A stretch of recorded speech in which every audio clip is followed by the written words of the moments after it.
अस्सलाम वालेकुम। प्रोग्राम में आपको खुशामदीद। मैं हूं मसूद रज़ा।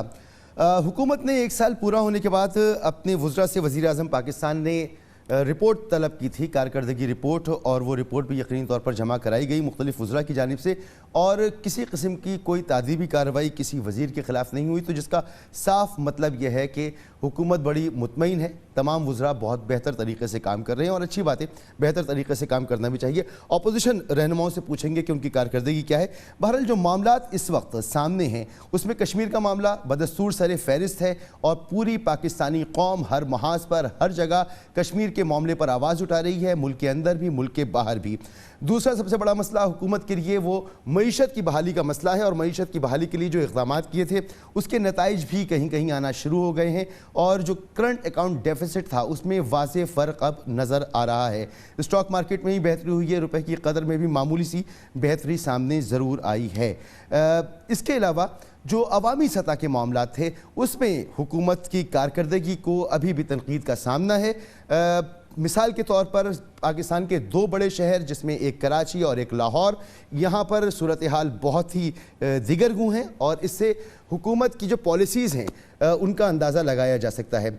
लाहौर में इस वक्त तकरीबन 93 प्रोजेक्ट्स जो ज़ेर तकमील थे, जो जारी थे तरक्यात के मंसूबे, वो ठप होकर रह गए हैं, वो रुक गए हैं। इसी तरह कराची, आपको पता है, कचरे का ढेर बना हुआ है। कोई जगह नहीं कराची में आज जहां पर मक्खियां ना भिन भिना रही हों, बदबू ना आ रही हो। कराची में बीमारियों का तनासुब तकरीबन 400% ज़्यादा बढ़ चुका है। कोई वबा है जो फैल सकती है, और इस मसले पर वफाकी हुकूमत के नुमाइंदे वज़ीर आज़म की हिदायत के मुताबिक यहाँ पर काम करने के लिए आ रहे हैं, बात कर रहे हैं। पीपल्स पार्टी भी बात कर रही है, MKM भी बात कर रही है, लेकिन काम नहीं हो रहा है। एहतसाब के हवाले से एहतसाब बिल में तब्दीली की बात हो रही है, और अपोजिशन के गिर्द घेरा मजीद तंग हो सकता है। आसिफ अली जरदारी साहब के खिलाफ रेफरेंसेस सामने आएंगे, और अब वाज़ेह इत्तलात इस बात की मौजूद हैं कि बहुत ज़बरदस्त किस्म का काम जो नैब कर रही है। ANF ने राना सनाउल्लाह साहब के हवाले से कहा है कि इन्होंने इलेक्शन कमीशन से अपनी जायदादें छुपाई थी, बैंक बैलेंस छुपाया था, और करोड़ों रुपए की ऐसी जायदादें जिसमें गाड़ियां हैं, प्लॉट्स हैं, बैंक बैलेंस है, जो मंजर आम पे वो लेकर नहीं आए थे। और ANF का मानना ये है कि ये सारा जो पैसा था, ये सारी दौलत जो थी, ये मंशियात की स्मगलिंग से कमाई गई। बहुत संगीन इल्ज़ाम है। तो इन तमाम मामलों पर बात करेंगे। फ़ारूक हबीब साहब मेरे साथ मौजूद हैं, तहरीक इंसाफ के रहनुमा, ज़बरदस्त और मुदल्लिल गुफ्तगू करते हैं। सरदार नबील गबोल साहब मेरे साथ मौजूद हैं। इसके अलावा उज़्मा बुखारी साहिबा भी मेरे साथ मौजूद हैं। उज़्मा बुखारी साहिबा, राना सनाउल्लाह साहब के हवाले से जो इंकिशाफ हुआ है, ANF ने कहा है कि इन्होंने अपनी जायदाद छुपाई, मंजर आम पर लेकर नहीं आए। डॉक्यूमेंट्स पेश कर रही है ANF, और ये कह रही है कि इस तमाम का तमाम पैसा, ये तमाम प्लॉट्स, ये गाड़ियाँ, ये सब मंशियात स्मगलिंग से कमाई गई हैं। कैसे लोग सर, मैडम, कैसे लोग आपकी सफ़ों में शामिल रहे हैं? शुक्रिया मसूद। इत्तफाक से जो राना सनाउल्लाह साहब की लीगल टीम है, मैं भी उसका हिस्सा हूँ, और आज ही उनकी पेशी थी जिसमें उनकी ज़मानत के ऊपर भी जो है वो ANF भाग गई। जो है वो उन्होंने कहा कि जी हमें कुछ मौका चाहिए, वो शायद कोई और नया बड़ा वकील लाना चाहते हैं। और दूसरा, जो बहुत बड़े सबूत इकट्ठे किए थे राना सनाउल्लाह साहब के ख़िलाफ़, आपको याद है कि हुकूमत का ये दावा आज तक रहा है कि उनके ख़िलाफ़ बहुत सारे सबूत हैं और वो बिल्कुल बच नहीं सकते, बड़े इंटरनेशनल रैकेट से उनका ताल्लुक़ है। और आलम यह है कि उनका एक भी दिन का रिमांड जो है वो नहीं लिया गया, ना उनसे कोई तफ्तीश की गई है। और जो रिकवरी है, आज तक उस रिकवरी के जो SOPs होते हैं, हमेशा एंटी नारकोटिक्स फोर्स के SOPs होते हैं कि जब वो रिकवरी करते हैं तो उसके ऊपर फुटेज बनती है, उसके ऊपर गवाहान होते हैं, उनके साइन लिए जाते हैं, और फिर वो रिकवरी जो है मौसर होती है। ऐसी कोई भी चीज़ रिकॉर्ड पर अभी तक मौजूद नहीं है। और आज भी जज साहब ने जो है वो इसके ऊपर खफगी का इजहार किया कि जो मुकम्मल चीज़ें हैं, मुकम्मल जो शवाहिद हैं, वो अभी तक जो है वो केस का हिस्सा नहीं बनाए गए। आज हमने रिक्वेस्ट की थी कि सेफ सिटी अथॉरिटी के जो कैमराज हैं उसका रिकॉर्ड जो है वो हमें प्रोवाइड किया जाए, ताकि उससे टीमें जो है वो किस वक्त निकली और कैसे वो लेकर राना सनाउल्लाह साहब को वापस आई, इसके हवाले से जो है वो हम कुछ शवाहिद पेश करना चाहते हैं कोर्ट के अंदर। उसकी भी ANF ने जो है वो आज, मगर ये नया इल्ज़ाम जो ANF ने लगाया है, और वो डॉक्यूमेंट्स पेश कर रहे हैं कि जायदाद बनाई हुई हैं, 14 प्लॉट्स हैं, ना जाने कितना कैश है, कितनी गाड़ियां हैं, लेकिन असासों में जाहिर नहीं की हैं, और वो सामने आ रही हैं। देखिए, मेरी गुजारिश ये है कि ये केस तो उनको पहले साबित करना पड़ेगा ना कि राना सनाउल्लाह साहब मनशियात फरोश है। यानी अजीब बात है, मनशियात फरोशी कहाँ होती है आपको भी पता है, पूरे पाकिस्तान को पता है, और कहाँ इस्तेमाल होती है। लेकिन राना सनाउल्लाह के ऊपर ये केस साबित तो कर लें, उसके बाद ये कहें कि जो उनकी जायदादें बनी है वो मनशियात के पैसों से बनी है। तो जब हम इनसे आज भी, एक मिनट मसूद, मैं इंपॉर्टेंट बात बताना चाहती हूँ, मैं एक इंपॉर्टेंट बात बताना चाहती हूँ। लास्ट पेशी के ऊपर भी एक जो है वो सीडी फ्राहम की गई जिसमें कहा कि इसके अंदर शवाहिद मौजूद है, उनको अरेस्ट करने के वाकयात के हवाले से जब वो सीडी हमने लगा के चेक की वो खाली थी। आज एक नई सीडी जो है वो हमें दी गई है और जिसमें मेरी मालूमात के मुताबिक वो एंट्री और एग्जिट है टोल प्लाजा की। तो वो जो बरामदगी हुई है, राना सनाउल्लाह पे इल्जाम साबित तो करे ना। हम तो कह रहे हैं राना सनाउल्लाह पे इल्जाम साबित करके दिखाएं, क्योंकि ये साबित नहीं कर पाएंगे। ये कंकॉक्टेड केसेस बनाए तो जा सकते हैं, साबित नहीं किए जा सकते। चलें, ये फरूख हबीब साहब से पूछता हूं। फरूख हबीब साहब, वो बहुत सारे मेलाफाइडीज आपको रियासत के इदारे हैं, हुकूमत इनको रेगुलेट करती है। उज़मा बुखारी साहबा कह रही हैं कि मनशियात का केस बनाने की कोशिश की जा रही है, केस बन नहीं रहा, साबित नहीं हो रहा। और ये जो असासे, अब इसकी बात कर रही है एनएफ के असासे छुपाए हैं इन्होंने, क्या मौक़िफ़ है आपका इस पर? देखें, असल मसला ये है कि उज़मा बुखारी साहब ने तो आज जज का भी किरदार अदा कर दिया। उन्होंने तो फैसले सुना दिया है कि राना सनाउल्लाह जो है वो बेगुनाह हो गए हैं। देखें, अभी फैसला आने दें, अभी केस चल रहा है, केस अदालत सुन रही है। अदालत का काम है जो शवाहिद एएनएफ पेश करेगी उन शवाहिद का जो है वो जायज़ा भी लेंगी। जो वो सीडीज़ पेश कर रहे हैं, जो वो चालान बना कर लेकर आएंगे, उसके ऊपर फैसला तो जो है वो अदालत ने करना है। तो अदालत का फैसला जो है वो आ लेने दें, उसमें साबित हो जाएगा कि किसने मनशियात फरोशी की है या नहीं की। मैं समझता हूँ कि एएनएफ एक बड़ा ज़िम्मेदार इदारा है जो कि एंटी नारकोटिक्स फोर्स के तौर के ऊपर काम कर रहा है, और इस मुल्क के अंदर जो मनशियात है और जो मनशियात का जो पैसा है, आपके इल्म में है, वो पैसा टेररिज्म के तौर के ऊपर भी जो है वो इस्तेमाल होता रहा।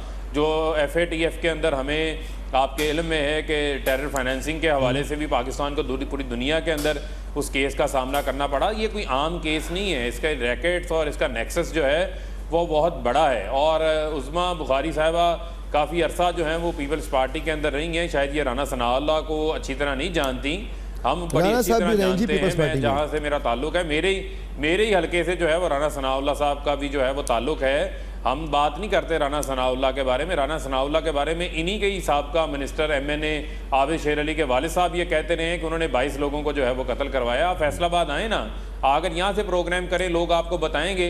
अभी भी उनका बेटा जो है वो अपने हल्के में लोगों को मरवाने के ऊपर जो है वो कत्ल का केस को जो है वो सामना कर रहा है। तो इस किस्म के बहुत सारे मामला उनके ऊपर हैं। यकीनन जो ये प्रॉपर्टीज़ भी सामने आई हैं, ऐसी बेशुमार जायदादें हैं, ऐसी बेशुमार बेनामी जो प्रॉपर्टीज़ हैं जो उनके नाम के ऊपर है। एक शख्स जो है वो अपनी सियासत वेस्पा मोटरसाइकिल से जो है वो शुरू करता है और आज जो है वो अरबों खरबों की जायदादों का मालिक बन जाता है। कौन सा कारोबार उन्होंने किया है, कौन सी टैक्स रिटर्न्स जमा करवाई हैं, कौन सी मनी ट्रेल उनके पास है, आज तक बता दें। कोई राना सनाउल्लाह का कारोबार क्या है वो बता दें।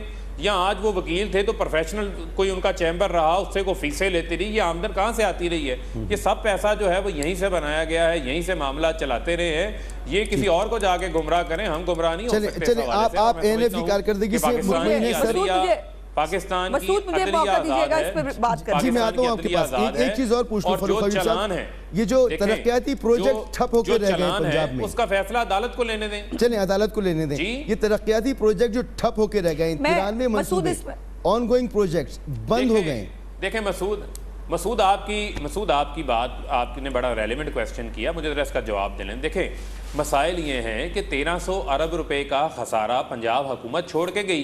परवेज अलाई जो है आज से 10 साल पहले ये ही सूबा इनको सरप्लस के अंदर दे के गया था। आज जो है हमें जो महंगे बिजली घर हैं उनके पैसे भी हमने अदा करने हैं जो ये छोड़ के चले गए बीच के अंदर।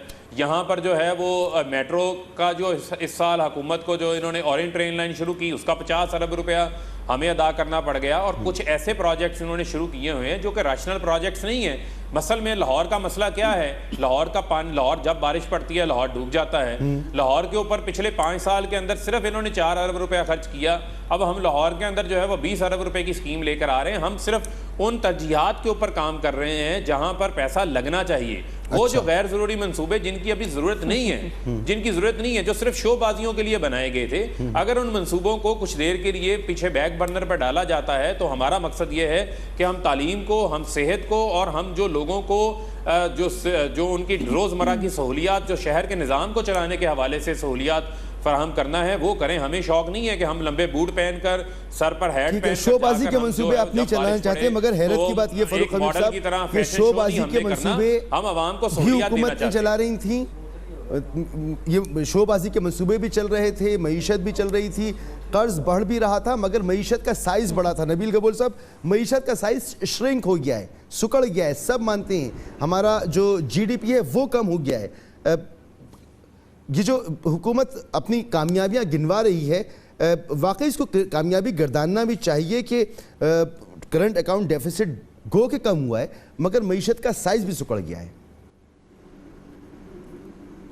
देखें, ये सवाल का जवाब मुझसे पहले जो है ना आपके स्पेशल असिस्टेंट जो है इंफॉर्मेशन की फिरदौस आशिक साहिबा, वो ऑलरेडी कल दे चुकी हैं अपनी प्रेस कॉन्फ्रेंस में। उन्होंने कहा कि कैबिनेट में, काबीना में जो लास्ट मीटिंग इनकी शायद कल हुई थी या परसों हुई थी, पता नहीं कब हुई थी, उसमें एक पैनिक था, घबराहट थी। उसमें सब ये बात कर रहे थे कि पाकिस्तान के अंदर बिज़नेस जो है वो स्टैंड स्टिल है। ये इसके अपने अल्फाज हैं, अगर आपके पास टाइम हो तो वो प्लीज़ चला लें, क्योंकि वो आपके पास क्लिप ज़रूर होगा जिसमें वो कह रही है कि बिज़नेस स्टैंड स्टिल है। ये उसके अल्फाज है, इकॉनमी स्टैंड स्टिल। जो कारोबारी बिजनेसमैन है वो अपने पैसे अपने तकिया के नीचे, अपने बिस्तर के नीचे छुपा के रख रहे हैं, बैंक में कोई नहीं रख रहा है। इसलिए और उसकी वजह गालिबन उन्होंने नैब को बताया था, खतरनाक। उसकी वजह उन्होंने नैब को बताया था। अभी यार इतना मुझे हंसी आ रही है इमरान खान की ये टिकटॉक कंपनी पर कि वो भाई ये आप प्राइम मिनिस्टर हो यार, आप क्रिकेट के कैप्टन नहीं हो, ये कोई वर्ल्ड कप या कोई T20 नहीं चल रहा है, आप पाकिस्तान की हुकूमत चला रहे हो, आप जग हसाई कर रहे हो। आप कह रहे हो कि मैं बिजनेसमैन को नैब छोड़ देगी, प्राइवेट लोगों को नैब छोड़ देगी और ब्यूरोक्रेट्स को नैब छोड़ देगी। मैं बार 3 दिन से ये मैं रो के कह रहा हूँ कि भाई मेरे मिनिस्टर, पॉलिटिशियन का जो गर्दन होता है ना वो बहुत आजकल पतला हो गया है। ये हमारी जो मोटी गर्दनें आपको नज़र आ रही है ना, ये असल में सबसे पतली गर्दन अब हो गया है पॉलिटिशियनों का। ब्यूरोक्रेसी जब तक मिनिस्टर को लिख कर नहीं देता है किसी भी समरी के ऊपर, मिनिस्टर का बाप भी उस पर साइन नहीं कर सकता है। अगर उसने उसके मुखालिफ पे लिख दिया, अगर उसने उस समरी में ऐसी कुछ चीज़ लिख दी, मिनिस्टर कभी भी उसको अप्रूव नहीं कर सकता है। मैं मिनिस्टर रहा हूँ, मुझे पता है ना किस तरह सेक्रेटरी को जो है हमें कोई काम करवाना होता था, हम सेक्रेटरी को कहते थे यार फेवरेबल आप समरी में लिखे, तो आपने ब्यूरोक्रेसी को भी सेव कर दिया, आपने जो है प्राइवेट को भी कर दी। सब मिनिस्टर, सारे मिनिस्टर, ओ भाई मेरे तहरीक इंसाफ के मिनिस्टरों ने, मेरी बात तो सुने ना मसूद साहब, तहरीक इंसाफ के जब ये फैसला हुआ था, ये खुद मेरे साथ परसों मिनिस्टर बैठे हुए थे, अपना मैं भूल गया कौन से मिनिस्टर बैठे हुए थे, मेरे ख्याल में हम्माद थे या कोई मिनिस्टर बैठे हुए, वो खुद कह रहे थे कि हमने प्राइम मिनिस्टर को कहा सर ये ना करें कि ब्यूरोक्रेसी को आप क्लीन चिट दे रहे हैं, क्योंकि ये ब्यूरोक्रेसी जो है ना इसकी अगर आपने क्लीन चिट दे दिया तो सारी करप्शन फिर ब्यूरोक्रेसी करेगी और आखिरी में हम फिर अडियाला जेल में जाएंगे। अच्छा। तो मैं इमरान खान को कह रहा हूँ कि भाई ये म्यूजिकल चेयर है, और ये म्यूजिकल चेयर है, हुकूमत की कुर्सी जो प्राइम मिनिस्टर की कुर्सी है ये आज आपके पास है, कल को किसी और के पास रहेगी, और आप कल को जो है ना खुदा ना ख्वास्ता कल को आपके पीछे ये ब्यूरोक्रेट वादा माफ गवाह बन जाएंगे और आपको अंदर करा देंगे। यानी आज मैं इमरान खान को कह रहा हूँ जो आपका स्पेशल सेक्रेटरी है, जो इस वक्त आपका सेक्रेटरी है, इस पर आपके एतराज़ात होंगे, स्पेशल सेक्रेटरी, वो आपके वादा माफ गवाह बन जाएगा आपके खिलाफ। ठीक है उस्मान बुखारी साहब, आप एक तो कुछ ऐड भी करना चाह रही थी, वो भी मैं आपसे पूछूंगा। इसके अलावा ये नैब कानून में जो तब्दीली हो रही है और नबील गबोल साहब जिस तरफ इशारा कर रहे हैं, ये बात तो सब ने मान लिया कि नैब से लोग डरते हैं, नैब हिरास करती है, चाहे वो एक आम आदमी हो, चाहे वो एक कारोबारी शख्स हो, चाहे वो एक ब्यूरोक्रेट हो, चाहे वो एक सियासतदान हो। तो सियासतदान नहीं बचेगा, बाकी सब बच जाएंगे। कैसी तब्दीली है ये? देखिए, पहले तो पिछली बात जो हो रही थी बड़ी अजीब बात है। मेरा ख्याल है फ़ारूक हबीब साहब जो हैं वो गवर्नमेंट में बैठ के इनकी कुछ सोचने समझने की सलाहियत में थोड़ी सी कमी हो गई है। मैंने कौन सा फैसला सुनाया? मैंने बताया कि मैं उनके लीगल पैनल का हिस्सा हूं और जो आज प्रोसीडिंग हुई मैंने उसके हवाले से बता दिया। इसमें कौन सा फैसला सुना दिया? फैसले सुनाने का मुझे शौक नहीं और ना फैसले इतनी आसानी से सुनाए जाते हैं। फैसले कैसे सुनाए जाते हैं वो अभी वीडियो का केस चल रहा है, जब वो सामने आएगा पता लग जाएगा फैसले कैसे आते हैं और कैसे सुनाए जाते हैं। और दूसरी बात यह है कि शेर अली साहब ने सारे इल्जामात लगाए होंगे राना सनाउल्लाह के ऊपर, मनशियात का इल्जाम तो उन्होंने भी नहीं लगाया। और ये बहुत अच्छी बात है, सबके वेस्पा पता करें कि 80s की दिहाई में जहांगीर तरीन भी वेस्पा पे एक जो है वो जाया करते थे। वो आज मुल्क के सबसे बड़े अरबपति कैसे हैं उसका भी पता बिल्कुल लगाना चाहिए। इमरान, आपको राना सनाउल्लाह का वेस्पा पता चल गया, उसकी ज़राए आमदन आप पता कर रहे हैं। अपने वजीर आजम का ज़राए आमदन को बता देना क्या है। आज तक ये $1 मिलियन क्वेश्चन का किसी ने जवाब नहीं दिया कि वजीर आजम का ज़राए आमदन क्या है। उनकी बेनामी आज तक जो है उनकी बेगम का मेरे पास मौजूद, मुझे मसूद बात तो करने दीजिए। उन्होंने जो बताया हुआ है मैं उसी की बात कर रही हूं कि इत्तफाक की बात है कि उनकी बेगम का लेटर जो है वो मौजूद है कि जी बेनामी मेरे नाम पे खरीदी, और वो बेनामी जो है वो बाद में उन्होंने कहा कि जी मैंने तो अपने क्रिकेट के पैसों से खरीदी, और उसके बावजूद वो सादिक और अमीन है। तो ये है, ये इंसाफ के मेयार हैं। और जो आप नैब की बात कर रहे हैं, देखिए ये बड़ी सिंपल बात है कि सियासतदान जो है, और वो भी वो सियासतदान जो इंसाफ की लॉन्ड्री में नहीं धुले, जो तहरीक इंसाफ की लॉन्ड्री से बाहर रह गए, ये सिर्फ उनके लिए है। जो तहरीक इंसाफ की लॉन्ड्री में साफ शफाफ हो गए हैं, परवेज इलाही हो जिसका बड़ा भी इनको जिक्र करने की कोशिश कर रहे थे, वो तो डाकू था सबसे बड़ा, उसने तो पंजाब बैंक का सबसे बड़ा डाका मारा था इमरान खान के नजदीक। आज ये उसकी एग्जाम्पल देते फिर रहे हैं कि आज उसके पंजाब में बड़े दूध और शहद की नहरें बहाई थी उसने। और जहांगीर तरीन साहब के मामला जो है वो, और अलीमा बाजी, सबसे बड़ी बात, अलीमा बाजी को कौन भूल सकता है। अलीमा बाजी से किसी ने मनी ट्रेल ना पूछी ना कोई लेने के लिए तैयार है, लेकिन वो वक्त आएगा, वो वक्त जरूर आएगा जब इनसे भी मनी ट्रेल पूछी जाएगी। और सिर्फ एक, मैं समझती हूँ मसूद, सिर्फ एक टेस्ट केस रख लें। अगर BRT पिशावर का एक टेस्ट केस जो है अगर उसको टेकअप कर लिया जाए तो आपको मालूम हो जाएगा कि नैब की इस मुल्क में कितनी चलती है और नैब जो है वो क्या कर रहा है, किसका एजेंडा टो कर रहा है। सिंपल सी बात है, वजीर आजम हाउस का वो एक सेल है जिसको एहतसाब अकबर साहब हेड करते हैं, वहां पे लिस्टें बनती हैं किस किस पे कौन सा केस डालना है। और जब नैब का ना बने तो बकरी चोरी डाल दो, मनशियात चोरी डाल दो, जो भी डाल दो। तो ये इतना और राना सनाउल्लाह साहब ऑन रिकॉर्ड मौजूद है, वो कहते हैं डोप टेस्ट करा लें, पता लग जाएगा कौन यानी आप समझती हैं कि नैब वजीर आजम हाउस का एक सेल है जो ऑपोजिशन के खिलाफ इस्तेमाल हो रहा है।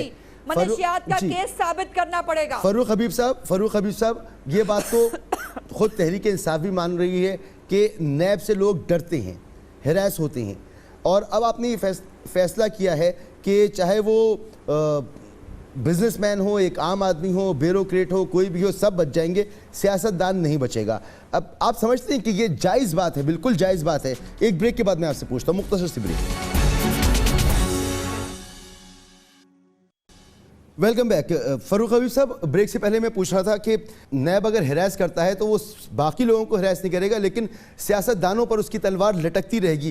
तो ये बड़ा स्पेसिफिक कानून हो जाएगा आपकी इस तब्दीलियों के बाद, जिसमें कि अपोजिशन का फिर ये कहना बहुत जायज़ लगने लगेगा कि नैब वज़ीर आज़म हाउस का एक सेल है और वो अपोजिशन को दबाने के लिए इस्तेमाल होता है। आपको नहीं लगता कि ऐसा हो जाएगा? देखें मसूद, बात यह है कि ये बड़े मासूमाना अंदाज से जो है वो हक़ाइक़ को ट्विस्ट करते हैं। असल में जो समझने की बात यह है कि ये नैब का कानून जो है जब बना, मुशर्रफ दौर के अंदर बना, उसके बाद जो है पीपल्स पार्टी की 5 साल हुकूमत रही, उसके बाद PMLN की भी 5 साल हुकूमत रही, फिर मिज़ाक़े जमहूरियत भी इन दोनों के दरमियान हुआ, और उसकी बुनियाद ये थी कि आप भी करप्शन करें, हम आपको नहीं पूछेंगे, आपका दौर आएगा तो आप हमें ना पूछिएगा। तो उसके अंदर जो नैब के जो ये कहते हैं कवानीन काले हैं, या जो चेयरमैन को एक इख्तियार है वो जिसको चाहे वारंट जारी कर दें, गिरफ्तार कर लें, इन्होंने उसको तब्दील नहीं किया। उसके बाद जो कहते हैं कि जनाब प्राइम मिनिस्टर हाउस के अंदर सेल बैठा है, उसके कहने के ऊपर लगाया। चेयरमैन नैब मुतफ़िका तौर के ऊपर इन दोनों पार्टियों ने इत्तेफाक करके लगाया।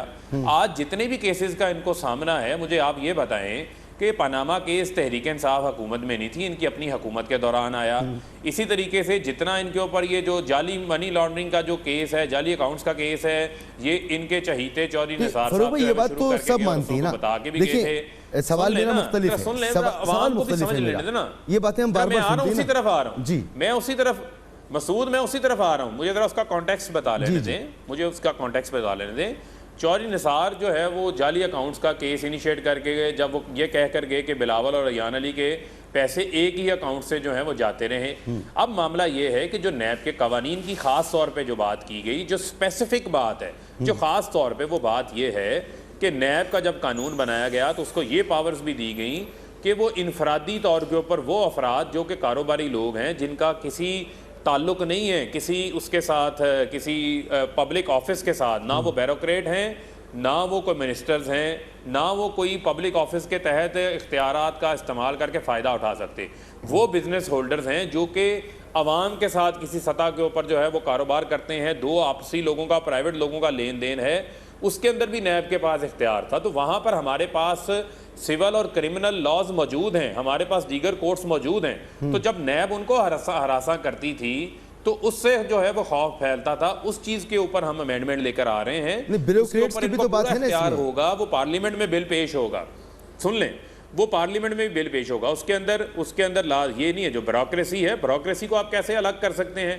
ब्यूरोक्रेसी भी उसका हिस्सा है जो हुकूमती निज़ाम है।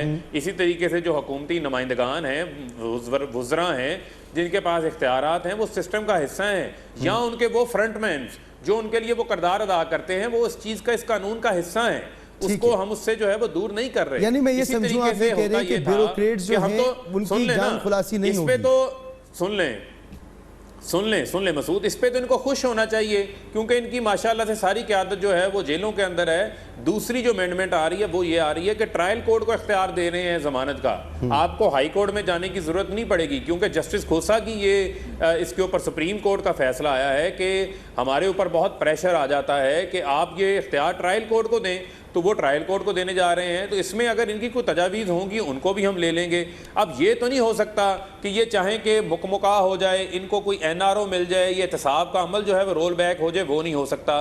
दूसरी बात इन्होंने अलीमा खान की बात ये है कि अलीमा खान जो है वो कभी किसी पब्लिक ऑफिस होल्डर नहीं रही।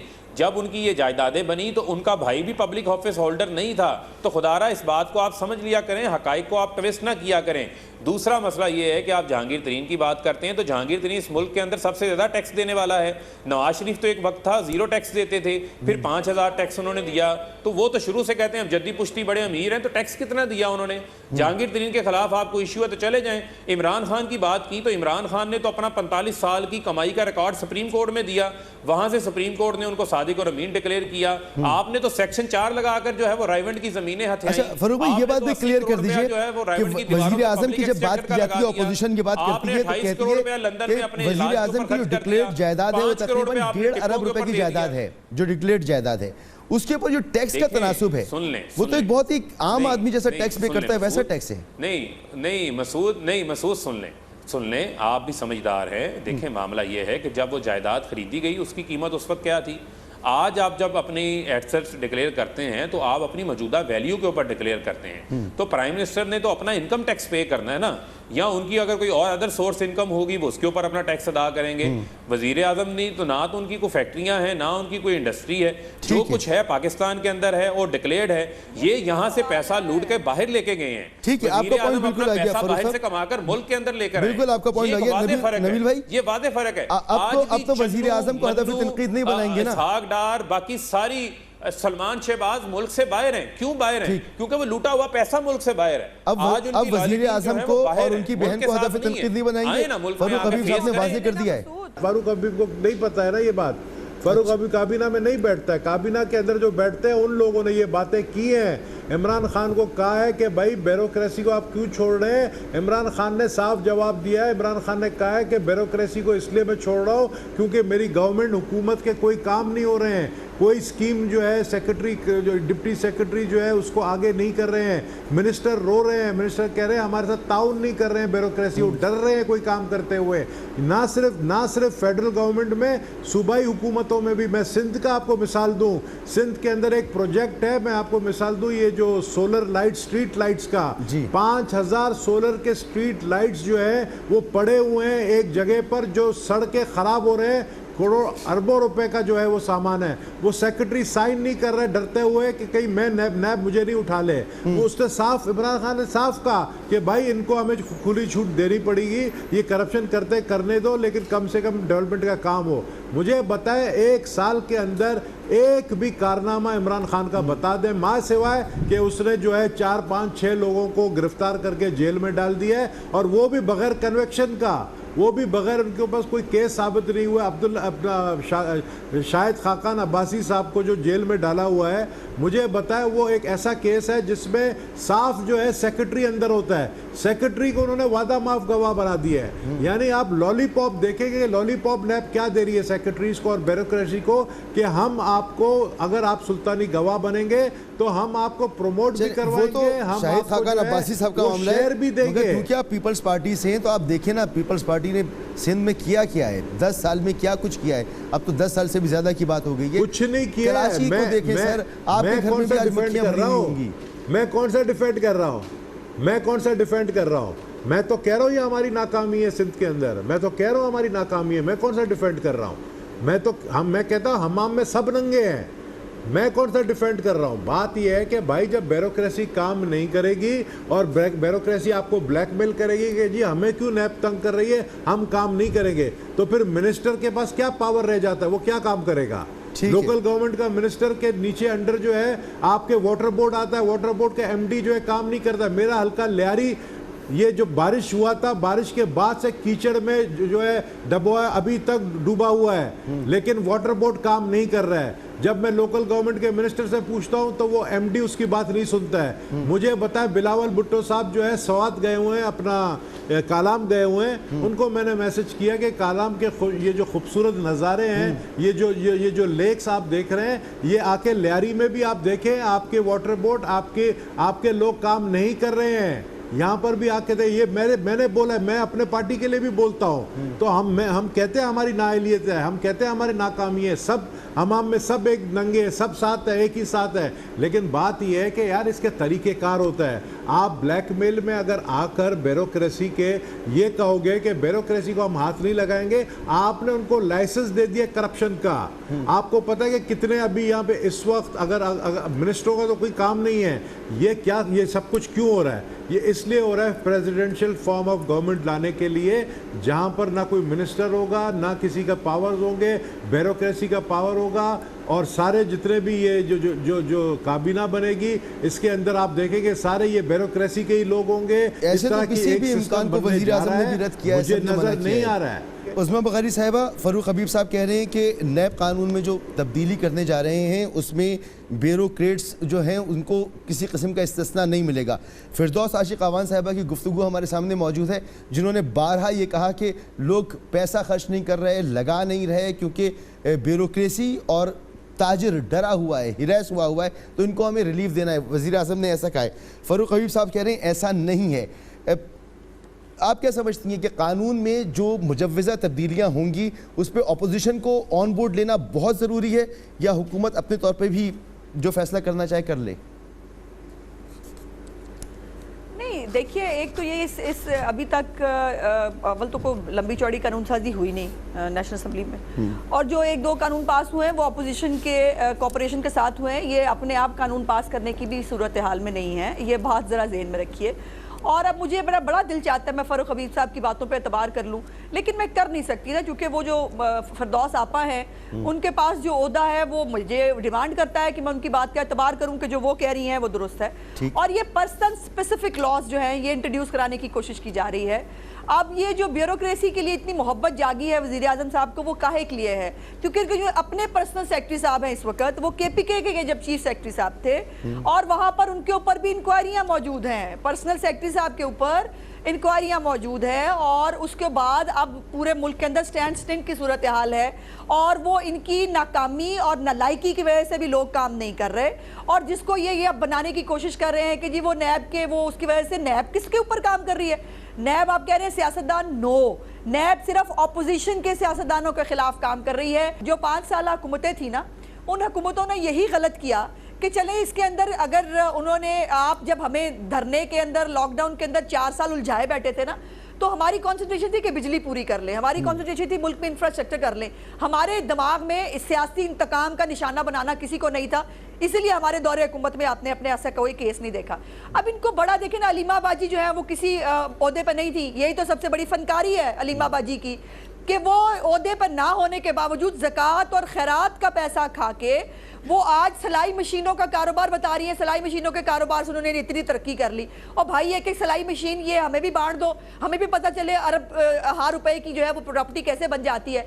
और ये जो उनको जाती उमरा की सड़क का बड़ा ख्याल आता है ना, जाती उमरा की सड़क जो है वो वजीर आजम हाउस जब वो डिक्लेयर होता है उसके पास ये एंटिटी मौजूद है कि उसको वो किया जा सकता है। लेकिन यहाँ पे फिर एक और नया कारनामा है, नईमुल हक साहब ऑन रिकॉर्ड मौजूद है, वो कहते हैं 28 लाख रुपए से हमने बनी गाला की जो सड़क है वो हमने पार्टी फंड से बनाई है। पहले तो मुझे ये बताएं क्या पार्टी फंड जो है वो अपने चेयरमैन के घर की सड़क बनाने के लिए इस्तेमाल हो सकता है? पहली बात यही प्रॉब्लम है, ये ज़कात और खैरात का पैसा गलत जगह पे इस्तेमाल कर करके इतने आदी हो गए हैं कि वो जो 18 फॉरेन फंडिंग के अकाउंट्स हैं उनका जवाब ये नहीं देते। क्यों लेते हैं स्टे उसके ऊपर? जवाब देना, पिछले 5 साल से पेंडिंग पड़ा है। आपसे इलेक्शन कमीशन पूछ रही है ये 18 फंडिंग जो फंड किए आपने अकाउंट्स खोले, इनके पैसे कहाँ लगे? ये आपने डिक्लेयर नहीं किया एज पॉलिटिकल पार्टी। और ये जो 28 लाख रुपए से पहले तो बताएं इतनी बड़ी सड़क जो है इतने किलोमीटर की कैसे बनती है 28 लाख रुपए में, और फिर वो पार्टी फंड से बनती है? इससे बड़ी शर्मनाक बात हो सकती है आपको? और दूसरों को जो है वजीर आजम हाउस होते हुए जो है वो उनकी आप जो है बात करती हैं प्रोटोकॉल के खिलाफ थे। एक मिनट आखिरी बात कर लूं, प्रोटोकॉल के खिलाफ थे। इनके फारूक हबीब साहब के पास वो जवाब मौजूद होगा जो नेशनल असेंबली के अंदर जमा हुआ, जिसमें बड़े फख्र से बताया गया कि सिर्फ और सिर्फ 300 अफराद जो है वो वजीर आजम हाउस की जो है वो सिक्योरिटी के ऊपर मामूर है। तो ये जहन में रखें, पेशावर BRT बनाने वाले ही नया पाकिस्तान बना रहे हैं। जो पेशावर BRT का हाल हुआ है वही नए पाकिस्तान का हाल हो रहा है। अच्छा, एक ब्रेक की तरफ में जाना है। फारूक हबीब साहब, बहुत सारी बातें जमा हो गई हैं। उज़्मा बुखारी साहिबा ने भी जो पॉइंट्स उठाए डेफिनेटली आप उस पर रिस्पॉन्ड भी करेंगे, लेकिन जाते जाते सवाल ज़रूर छोड़े जा रहा हूँ कि यू टर्न की बात की है सरदार नबील गबोल साहब ने, और जो नया यू टर्न, आखिरी यू टर्न जो मेरे जहन में मौजूद है वो ये है कि आपकी वज़रा ये कहा करते थे कि सिंध हुकूमत के साथ नहीं बैठेंगे, हम मुराद अली शाह के साथ नहीं बैठेंगे, कोई बात नहीं करेंगे, ये चोर हैं, डाकू हैं, लुटेरे हैं। और जो लोग कहते थे, कल उन्होंने ही मुलाकात की है और उन्होंने ही नए मंसूबे इनके साथ मिलकर शुरू करने की बात की है। तो कहीं नरमी नज़र आ रही है आपके रवैये में पीपल्स पार्टी से मुताल्लिक, इसकी क्या वजह है? एक ब्रेक के बाद।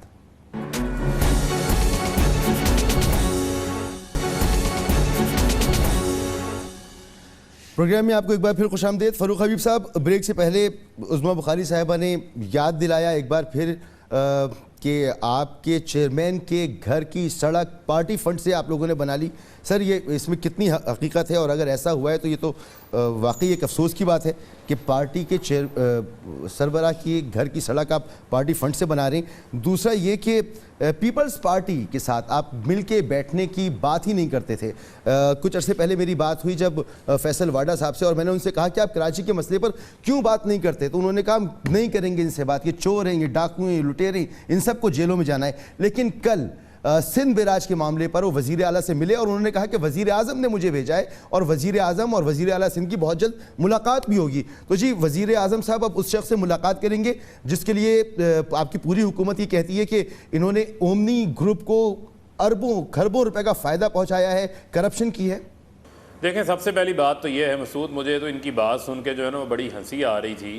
देखें, मामला ये है कि इनके दौरे हुकूमत के अंदर 5-5 कैंप ऑफिस थे जो कि अवाम के टैक्स के पैसे के ऊपर थे, और आज इनको जो है वो हमारे पार्टी फंड जो कि हमारे मेंबरान देते हैं, जिसका पूरा एक फाइनेंस बोर्ड है, वो फाइनेंस बोर्ड जो है उसकी अप्रूवल देता है। कानून के खिलाफ तो नहीं थे। सुन लें, कानून के खिलाफ नहीं थे ना। तो असल में तो ये है ना कि आप तो बहुत अरबों खरबों से आप तो जो जद्दी पुश्ती बड़े अमीर थे, तो आपको जो है वो अपनी सड़क क्यों बनाने की बड़ी, आपके पास तो पैसा इतना था, तो अवाम गरीब आदमी के टैक्स से पैसे से रायमंड की सड़कें बननी थी, बुलेट प्रूफ दीवारें उससे बननी थी, 5-5 कैंप ऑफिस चलने थे, आपकी जाती बीमारी के इलाज के ऊपर 28 करोड़ रुपए उससे खर्च होना था। ठीक है, मामला ये इखलाकी तौर पर तनकीद आप जरूर कर सकती हैं, लेकिन कानून के मुताबिक कैंप ऑफिस बनाए जा सकते हैं तौर पे नहीं है, ये अखलाकी तौर पे नहीं है, इसको कहते हैं देखें, ये अखलाकी तौर पे नहीं है, इसको कहते हैं miss use of public office, miss use of funding, जो इन्होंने की अपनी जाती घर के ऊपर रहने वाली जगह पर। आज वजीर आजम के बनी गाला का घर तो कैंप ऑफिस नहीं है। मुझे एक बात समझा दीजिए, एक बात समझा दीजिए प्लीज, बहुत अहम मामला, एक बात समझा दीजिए कि क्या कानून में इस बात की गुंजाइश नहीं है कि वजीर आजम अपने कैंप ऑफिस बना सकता है और उसकी रेनोवेशन या उसके रास्ते वगैरह ये हुकूमत के फंड से बन जाए? क्या इसकी गुंजाइश नहीं है?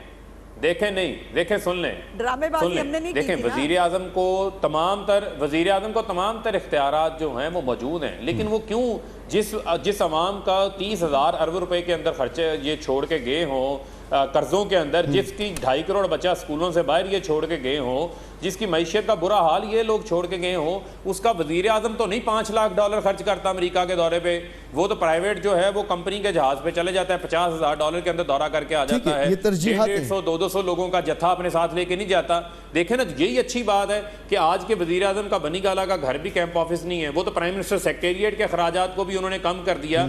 इन लोगों ने तो जो है वो अब अपनी एक चीज जो है, टिश्यू पेपर भी सरकारी खर्चे से जो है ये इस्तेमाल करते रहे हैं। तो मामला ये है, समझने का ये है, एक वाजे उस चीज़ का जो है वो फ़र्क है। दूसरा ये है कि ये बात करती हैं बार बार के जनाब 300 लोग जो है वज़ीर आज़म की सिक्योरिटी प्रोटोकॉल में, ये प्रोटोकॉल नहीं है, वो आपके मुल्क के वज़ीर आज़म हैं, उनकी सिक्योरिटी के ऊपर 300 हैं। अच्छा। आपके दौर में 2700 लोग तो सिर्फ रायमंड की सिक्योरिटी कर रहे थे। वो जो साइकिल पे वज़ीर आज़म का ऑफिस जाने वाली बात थी, वो सिर्फ कहने की बात है। आज समझ आ गया, सुन लें, आज समझ आ गया। नहीं सुन लें, मसूद सुन लें, मोर मर गया, 4 पुलिस वाले उसके ऊपर मुअत्तल कर दिए गए थे, और 20-20 लाख रुपए के तो इनके जो है वो कुत्ते उस वक्त बिस्किट खा जाते थे सरकारी खजानों के। ये किस चीज की बात करते हैं जहां पर लोग, गरीब आदमी रोटी को तरसता था। दूसरा, मैं आपके शो से उस्मा बुखारी को एक चैलेंज करना चाहता हूं, ये आइंदा आपके शो पे आ जाएं, ये आपके शो पे आइंदा आ जाएं और वो 18 जाली अकाउंट्स का रिकॉर्ड ले आए जो इनके पास है। मैं अपनी एमएनशिप से जो है वो इस्तीफा दे जाऊंगा। भाई स्टेट बैंक उसके ऊपर वाज़ेह ये बात कर चुका है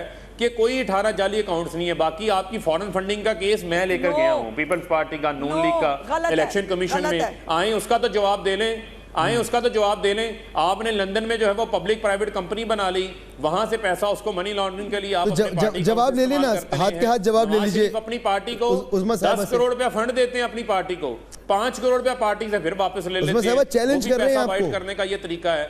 ये बताएं कि इनके 18 साल के बच्चे थे, वो अरबों डॉलर उनके पास उस वक्त कहां से आ गए जिसका उन्होंने कारोबार शुरू कर दिया। ठीक है, जवाब जवाब नहीं दे सके, जिनकी लंदन और पाकिस्तान में कोई प्रॉपर्टी नहीं, उस्मा साहिबा कोई जाली अकाउंट है ही नहीं। आज उनकी पाकिस्तान में भी जमीनें निकल आई, आज उनकी चौधरी शुगर मिल का केस भी सामने आ गया। फरूख साहब जवाब ले लें, दादा के ऊपर डाल रहे हैं लोग, तो मरहूमीन के लिए साले सवाब करते हैं, ये उनके ऊपर कर्जों का बोझ डाल रहे हैं। जवाब तो सुन ले भाई, जवाब तो सुन लेना। अब ये मुझे चैलेंज करने से बेहतर है कि जो स्टे लिया हुआ ना अपने इस्लामाबाद हाई कोर्ट से फारूक हबीब साहब, अभी आपने बात की है ना, ये आप ऐलान करें वज़ीर आज़म की तरफ से। एक मिनट ना, आपकी बात सुन ली ना मैंने, आप बात कर चुके, अब मेरी बारी है, हमने आपका भाषण बड़ा लंबा, तो मेरे मुनाज़रे का जवाब दे देना। वो दे देंगे जवाब दे देंगे। आप सुन पहले 5 साल कंटेनर में बहुत यूं कर लिया, अब सुनने की थोड़ी सी हिम्मत किया करे सुनने की। मेरे साथ मुनाजरे का फायदा नहीं होगा, जो रिकॉर्ड मेरे पास है मैं तो ले आऊंगी, लेकिन उसको आपको क्लीन चिट जो है वो इलेक्शन कमीशन देगी। इलेक्शन कमीशन का आज भी वो लेटर ऑन रिकॉर्ड मौजूद है, वो अपना इस्लामाबाद हाई कोर्ट का। एक मिनट फारूक साहब, 1 मिनट, ग्रो अप ना हो। अब आप एमएनए हो, अच्छा नहीं लगता, मुनासिब नहीं लगता, ग्रो अप। और वो जाके इलेक्शन कमीशन से आपको कह रहा हूं कि आप भी मेंबर सूबाई असेंबली, आप बैठ के हवाई बातें ना कर दिया करें टीवी पे। आपके वकील वहां जाके पेश हो जाएं, वो ठीक है। स्टे वेकेट करा लें और इलेक्शन कमीशन उस्मान साहब बिल्कुल आपका पॉइंट आइडिया। देखिए नबील गबूल साहब की तरफ जाना है, आपने बिल्कुल वाज़ेह कर दिया। चाहे फारूक हबीब साहब इलेक्शन कमीशन से क्लियर कराएं अगर 18 अकाउंट जाली हैं और ये कोई मामला नहीं है। पार्टी फंड, एक मिनट मसूद, एक मिनट, इनकी कानून की समझ का अंदाजा लगाएं कि पार्टी फंड जो है बादशाह सलामत के घर की सड़क पे लगाया जा सकता है और इनके ख्याल में इसमें कुछ गैर कानूनी नहीं है। यही हरकतें इन्होंने फॉरेन फंडिंग के अकाउंट्स में की हुई हैं, जिसका जवाब ये नहीं दे रहे। इन सब बातों का जवाब कहीं ना कहीं तो देना पड़ेगा। सरदार नबील गबूल साहब, ये नए यूटर्न की मैंने बात की थी, फारूक हबीब साहब ने अभी तक उसका जवाब नहीं दिया। आपसे पूछता हूं, आप ज्यादा बाखबर हैं, क्या कोई डील हो गई है तहरीक इंसाफ के साथ? फैसल वाडा जो अभी 2 महीने पहले तक ये कह रहे थे कि इन चोर डाकुओं लुटेरों के साथ नहीं बैठेंगे, इन सबको तो जेल में जाना है, उनके साथ बैठ रहे हैं, नए प्रोजेक्ट्स की बात कर रहे हैं, कह रहे हैं वजीर आज़म और सीएम सिंध की मुलाकात होने वाली है बहुत जल्दी। सर कोई डील हो गई है? आप ये बात करते हैं, ये जो आपके शो में लड़ते हैं ना हम लोग जी, बाद में शो के बाद फिर हम रात को खाने में एक साथ बैठे होते हैं। हम सियासतदान जो है ना सिर्फ शो में लड़ते हैं, बाहर निकलते हैं दोस्त बन जाते हैं। आप ही बताते हैं ये बातें। किसी के साथ कोई लड़ाई नहीं है, सबके अपने मफाद है, ठीक है ना, किसी की कोई लड़ाई नहीं है। आप अभी देख लेना नवाज शरीफ साहब, मरियम साहिबा जो है, पहले मरियम साहिबा जो है वो पहले निकलेगी बाहर जेल से और कुछ दिनों के बाद नवाज शरीफ साहब बाहर निकल आएंगे जेल से। इस्लामाबाद हाई कोर्ट का छोटा सा एक केस है, कोई बड़ा केस है नहीं इनके ऊपर। और जरदारी साहब का क्या होगा? किस तरीके से जो है जरदारी साहब का अभी केस चलेगा, जरदारी साहब का केस चलेगा क्योंकि उनके ऊपर बहुत ज़्यादा केसेस लगा दिए हैं और वो पहले 8-9 साल रहे हैं, तो जाहिर है उनको पता है कि जेल में रहना जो है वो खुद आपको पता है जेल में इस गर्मी में इस्लामाबाद में वो पंखा एसी बंद कर, मतलब एसी वापस कर दिया, पंखे में रह रहे हैं। तो उनको वो कहते हैं कि यार मेरे को तो आदत हो गई 8-9 साल जेल में। अच्छा। बात ये है कि देखें इधर हर किसी का अपना मफाद होता है। इधर ये जो 2018 के बाद से जो सियासत चल रही है ना, ये आप यूटर्न, इमरान खान बेचारा मजबूरी में यूटर्न लेता है, उसको भी कोई शौक नहीं था यूटर्न लेने का, उसको हर यूटर्न मजबूरी में लेना पड़ता है क्योंकि अगर वो यूटर्न नहीं लेगा तो वो भी फिर नवाज शरीफ की तरह उसको भी जो है वापस घर भेज दिया जाएगा, उसको भी जो है जुल्फ़िकार अली भुट्टो की तरफ फांसी पे लटका दिया जाएगा। तो ये इस मुल्क के अंदर मुझे बताओ हकीकी जो लीडर थे वो जिन्होंने पाकिस्तान को न्यूक्लियर ताकत बनाया, जो कि आज इंडिया को हिम्मत नहीं होती है कि पाकिस्तान में हमला करने की, उसको फांसी पे लटका दिया जाता है, उसको जेल भेज दिया जाता है जिसने न्यूक्लियर का जो है वो किया, टेस्ट किया नवाज शरीफ ने। तो भाई मेरे यार किस चीज़ की बात कर रहे हो? हम लोग को ये एहसास आपस में हम जितने बैठे हैं सबको एहसास है कि यहाँ पर सब अपनी मफाद देख रहे हैं, सबको अपनी मफाद अजीज़ है। आपका बहुत शुक्रिया सरदार नबील गबूल साहब। आखिरी के बस चंद मिनट हैं और मेरा आखिरी सवाल जो मेरे दोनों मौजूद मेहमानों से, फ़ारूक हबीब साहब से और उस्मा बुखारी साहिबा से, वो वीडियो स्कैंडल के हवाले से। उस्मा बुखारी साहिबा, वीडियो स्कैंडल जज अरशद मलिक के मुतालिक सुप्रीम कोर्ट का फैसला भी आ गया, इस्लामाबाद हाई कोर्ट ने भी उनको कह दिया कि जी अब लाहौर हाई कोर्ट इस पर उनके खिलाफ तादीबी कार्रवाई करे, लेकिन आपके बुनियादी केस पर कोई फ़र्क नहीं पड़ रहा है, सब इस पर मुत्तफ़िक़ हैं, तमाम तजज़ियाकार यही कह रहे हैं। आप लोगों से गलती हो गई कि इस मामले को आपने गलत फोरम पे उठा दिया, कोर्ट लेकर जाना चाहिए था और असल वीडियो और असल डिवाइस कोर्ट के हवाले करनी चाहिए थी। नहीं, बिल्कुल नहीं, हमसे कोई गलती नहीं हुई। देखिए, एक तो सियासत जान जो है वो मुख्तलिफ जगहों पर जवाबदेह होता है। जो ये चोर डाकू का नैरेटिव इन्होंने सेट करने की कोशिश की अपनी तमाम तर खामियों को छुपाने के लिए, आखिर उसका जवाब हमें देना था। और जो इमरान खान साहब ने बहुत कोशिश की हुकूमत में आने के लिए, किसी तरह नवाज शरीफ साइड पे हटे, वो एम्पायर की उंगली ढूंढने निकले थे जगह जगह, मोहल्ला।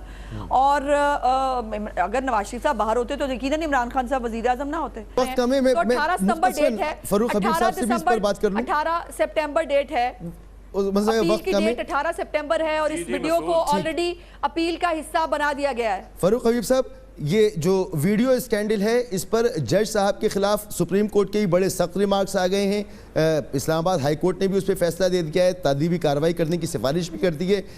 इससे नवाज शरीफ साहब का जो केस है मुमकिन है उसकी एक राह जरूर निकल पड़ी है कि वो असर नौ सुना जा सकता है, एक रिलीफ मिल सकता है नवाज शरीफ साहब को। देखें मसूद, जो भी फैसला करना है वो अदालत ने करना है, केस इस्लामाबाद हाई कोर्ट के अंदर है। ये जज साहब भी जस्टिस कयूम की तरह इनके अपने जज थे जिनको इन्होंने खुद लगवाया, और मेरे भी कुछ सवालात हैं कि नवाज शरीफ ने उनसे मुलाकात क्यों की, हुसैन नवाज ने उनसे मुलाकात की क्योंकि ये सब मुलाकातें बदनीयती की बुनियाद में हैं। नासिर भट्ट इनके ज़ाती आदमी हैं, जितने किरदार फैसला सामने देने के आए हैं बाद। वो इनके ज़ाती लोग हैं। ये वीडियो जो है वो फैसला इनके देने गले के की बाद। अपनी हड्डी बन गई है। इन्होंने इसको किसी कानूनी फोरम के अच्छा। ऊपर जो है ये उसको सामने लेकर नहीं गए। ठीक। दूसरा, आपने कराची की बात की, तो कराची यकीनन कराची जो कचरे का ढेर बना हुआ है उसको साफ करना है। उसको साफ करने के लिए खाली वफाकी हुकूमत काम नहीं कर सकती, बुनियादी जिम्मेदारी सूबाई हुकूमत की है। ठीक। इसका एहसास जो है वफाक ने उनको दिलवाया है कि कराची को साफ करें, कराची के लोगों को पीने का पानी दें, कराची को दोबारा रोशनियों का शहर बनाया जाए। इसके ऊपर अगर मिलकर काम करना है तो मैं समझता हूँ इसके ऊपर कोई ममानत नहीं होनी मानियत नहीं होगी। चाहिए। बहुत शुक्रिया और फरूक हबीब साहब, वक्त खत्म हो गया। उस्मा बुखारी साहिबा आपका बहुत शुक्रिया। सरदार नबील गबूल साहब प्रोग्राम का हिस्सा थे, आपका बहुत शुक्रिया। और बात जहाँ पर रुकी वो कराची का गन कचरा और यहाँ पर भिन भिनाती मक्खियाँ, बढ़ती बीमारियाँ, हुकूमतें कुछ नहीं कर रही। मैं अपील ये करूँगा कि आप सब मेरे साथ मिलकर दुआ करें कि कराची के को इस गंदगी, बीमारियों और गलाजत से छुटकारा मिले। आमीन। खुदा हाफिज़। Hi, it's Sayyeda Shanaz here. Thank you for watching Dunya News. For more videos and updates, don't forget to click the subscribe button. Keep watching Dunya News.